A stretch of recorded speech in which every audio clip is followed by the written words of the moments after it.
Hey, what's up you guys, it's Dorothy and welcome back to my channel. In today's video we're going to pick out our next children's book, so let's get right into this video. Not your typical dragon. I'm going to move you back this way. Oh god, I almost dropped you. Not your typical dragon. Stuff's gonna fall.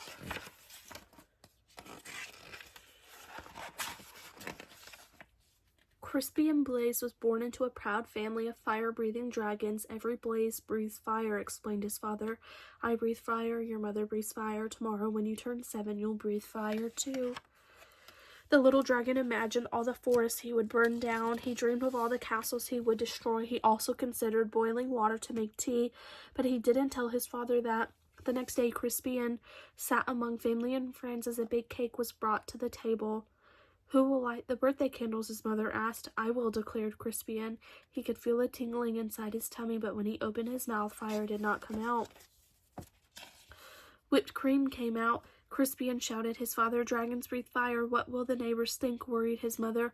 I left whipped cream, and said his little sister Ashley. The little dragon was whisked off to the doctor the very next day. Please fix my son, demanded Crispian's father. What seems to be the problem? Asked the doctor. Crispian opened his mouth and breathed, but fire did not come out. Band-aids came out. I see, said the doctor gravely. Dragons should breathe fire, insisted Crispian's father. We were low on band-aids, mumbled the nurse. The doctor sent Crispian home with medicine. He swallowed 2 teaspoons before going to school. It will help you become a real dragon, said his father with a wink. After school, Crispian joined his first fire-breathing practice. One by one, little dragons aimed their fiery breath at stacks of logs until they burst into flames. Crispian stepped up confidently. He could feel the medicine bubbling in his belly, but when he opened his mouth, fire did not come out. Marshmallows came out. Dragons breathe fire, yelled the coach. Isn't that right, class? The other dragons didn't answer. They were too busy looking for pointy sticks for marshmallow roasting. I guess I'm not a real dragon, Crispian thought. He worried that his family would be disappointed, so he ran away from home. The world can be a scary place for a little dragon who can't breathe fire. Crispian found a dark cave. I'll be a fireless dragon all by myself. I won't bother anyone, and no one will bother me. An hour later, he had a visitor. I am Sir George, squeaked a thin, tiny knight. Show yourself, dragon. Crispian shuffled out of the cave. The thin, skinny knight held up his thin, shiny sword. Do your worst, dragon. Crispian opened his mouth, but fire did not come out. Soap bubbles came out. Don't you breathe fire, dragon? Crispian shook his head. I can't, Sir George moaned, but my father insists that I find a fire-breathing dragon. It even says here in my book that your typical dragon breathes fire. I'm not your typical dragon, Crispian explained. Sir George sighed. I can't go home. Me neither, Crispian nodded. But then he had an idea. Maybe your book could tell us what to do. Of course, Sir George searched through the pages. It says it's probably just your diet. Sir George fed Crispian spicy curry, scorching chili, blistering salsa. Crispian opened his mouth, but fire did not come out. Red party streamers came out. At least they're the right color, said Sir George kindly. Sir George searched through the book again. Aha, it says it's probably your attitude. Sir George showed Crispian how to look mean and angry enough to breathe fire. Crispian opened his mouth, but fire did not come out. Soft, cuddly teddy bears came out. Said Sir George. We may have taken a step backward. It's no use, Crispian sighed. I'm just not your typical dragon. But Sir George was not ready to give up. Aha, the book says you're too stressed. Sir George made Crispian close his eyes while he described a quiet, relaxing day at the ocean. Do you feel calm? Now imagine 100 shiny knights attacking you. Crispian opened his mouth, but fire did not come out. Beach balls came out. Well, that's just plain weird. Secretly, Sir George was glad that Crispian couldn't breathe fire. He liked the little dragon and didn't want to fight him. Crispian liked the shiny knight too, but he missed his parents. Sir George, it's getting dark. I want to go home.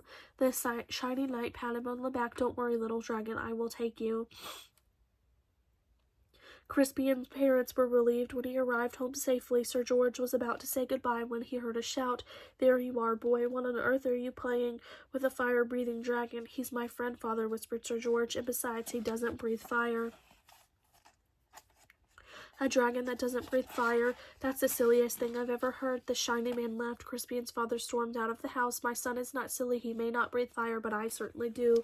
Crispian's father let out a powerful spray of flames. Do your worst, dragon, declared the shiny man. But then the flames scorched the lawn. That's enough, honey, said Crispian's mother. The flames singed the fence. You've made your point, dear. Now stop showing off, she scolded. The flames ignited the roof. Crispian's father panicked. I can't stop breathing fire. You'll burn our house down, cried his mother. You'll burn down the whole neighborhood. Dragons came running from all directions. They knew how to start fires, but no one knew how to stop them. Crispian suddenly felt a tingling in his tummy. He felt a bubbling in his belly. He opened his mouth, but fire did not come out. A gush of water shot out. Crispian aimed the water at his father's flames. He saved his home and even saved the shiny man who wasn't looking so shiny anymore. Hooray for Crispian, everyone shouted. On Crispian's next birthday, there was a big party. Family and friends came from all over the land. Sir George and his family came too. Lots of dragons were dancing. Crispian stood with his mouth open wide. Fire still did not come out. Music came out instead. Your son, said an old uncle of Crispian's father. He's not your typical dragon, is he? No, replied Crispian's father proudly. My son is something special. And then he jumped up and danced to Crispian's music too. That is the end of this book. We'll see you guys in the next video. Bye.